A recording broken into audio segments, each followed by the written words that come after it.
কি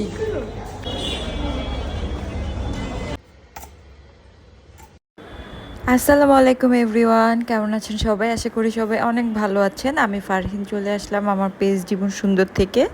এই তো খাগড়াছড়ি থেকে আম্মু অনেক আমড়া, মালটা, তারপর জাম্বুরা, সুপারি এগুলো পাঠিয়েছে। আমরা 3 ভাই বোন এখান থেকে ভাগ করে নিব। সেটা হচ্ছে আমার বোন তামান্না এবং তুহিন। এদিকে আম্মু আমার জন্য এক্সট্রা আমি বলেছিলাম তাই কিছু পুঁই শাক আর হচ্ছে বরবটি পাঠিয়েছিল, কিন্তু আসলে এসে পরিবহনে পাঠিয়েছে, একদিনের ব্যবধানে এই অবস্থা। এদিকে আমি সব কিছু দেখে চলে আসলাম সায়রামণিকে নাস্তা করানোর জন্য। এদিকে ওর নাস্তা শেষ করতে করতে আমার একটা পার্সেল চলে এসেছে। আপনারা বলবেন এত পার্সেল আসে, আমার কি আর করা, আসলে মার্কেটে তো আর যাওয়া হয় না, সব অনলাইন থেকেই পারচেস করি টুকটাক যা প্রয়োজনীয়। নিচে নামতেই দেখি কাকা একদম গ্যারেজ ধুয়ে একদম চকচকা ঝকঝকা করে ফেলেছে। এইদিকে ডেলিভারি ম্যান আমাকে দেখে নিয়ে আসলো। আমি উপরে এসে জাম্বুরা মাখা করলাম। করতে যাও তো সময় লাগলো, বাট খেতে সময় লাগলো না। চলে গেলাম রান্নাঘরে, বিরিয়ানিটা গরম করতে দেখি নষ্ট হয়ে গেছে। পরে কি করব, মাংসটা একদম ভালো ছিল, আমি এভাবে স্লাইস করে কেটে নিয়েছি এবং এটা কড়া করে ভাজি করে নিব। এটা খেতে অনেক ভালো লাগে। আসলে আমি জিনিস অপচয় করতে চাই না, আমার খুব মায়া লাগছিল তাই আমি এভাবে করেছি। আপনারাও খেয়াল করবেন, আসলে বিরিয়ানি নষ্ট হয়ে গেলেও মাংসটা অনেক সময় ভালো থেকে যায়, তখন এই ওয়েতে আপনারা করলে, এভাবে ভেজে নিলে অবশ্যই সেটা খেতে পারবেন। আর এই মুহূর্তে যারা আমার ভিডিওটি দেখছেন অবশ্যই লাইক, কমেন্টস এবং সাবস্ক্রাইব করে আমার পাশে থাকবেন।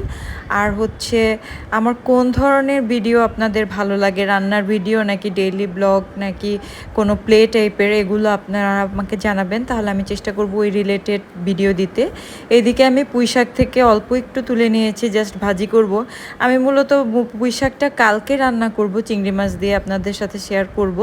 আমি এমনিতেই অল্প করে অল্প আজকে আমার জন্য শুধু একটু ভাজা করে নিচ্ছি। আমি আবারও বলি, এই মুহূর্তে যারা আমার ভিডিওটি দেখছেন, যদি আমার ভিডিও আপনাদের ভালো লাগে তাহলে অবশ্যই লাইক, কমেন্ট এবং সাবস্ক্রাইব। এদিকে আমি ভাত বসিয়ে দিয়েছি, মুরগির মাংসটা গরম করে খাওয়া দাওয়া শেষ করে নিলাম। সন্ধে হতে হতে আমরা রেডি হয়ে গিয়েছি, আমরা একটু লারিবে যাব, কারণ লারিবে চলছে 50% মিড সেল। তো আসলে আমরা লারিবে গিয়েছিলাম এই যে রাস্তায় আমরা, কিন্তু আমরা কিছু কিনতে পারিনি, কারণ বাসাবোর যেই লারিফটা এটা অনেক বিজি থাকে। আর ভালো ভালো কালেকশনগুলো প্রথম 2-3 দিনেই আসলে শেষ হয়ে গিয়েছে। এখানে আমি যেতে যেতে একটু আপনাদের ভাইয়া সায়রা ওরা উঠছে এগুলো দেখাচ্ছিলাম। যেহেতু আমরা এখান থেকে কিছু কিনতে পারিনি, এখান থেকে বের হয়ে আমরা চলে গেলাম ক্যাফে আমেরিকানোতে। এটা সাউথ বনশ্রীতে 10তলা মার্কেটের অপোজিটে। আমরা হচ্ছে থাই স্যুপ আর হচ্ছে শর্মাও অর্ডার করেছিলাম। এই তো আমার সাঙ্গপাঙ্গ সব কি বলে এটা, আমরা এটাকে হাওয়াই মিঠাই বলি, আপনারা কে কী বলেন কমেন্টসে জানাবেন। ওরা এগুলো খেতে খেতে চলে আসলো স্যুপ, আমি সবাইকে সার্ভ করে দিলাম।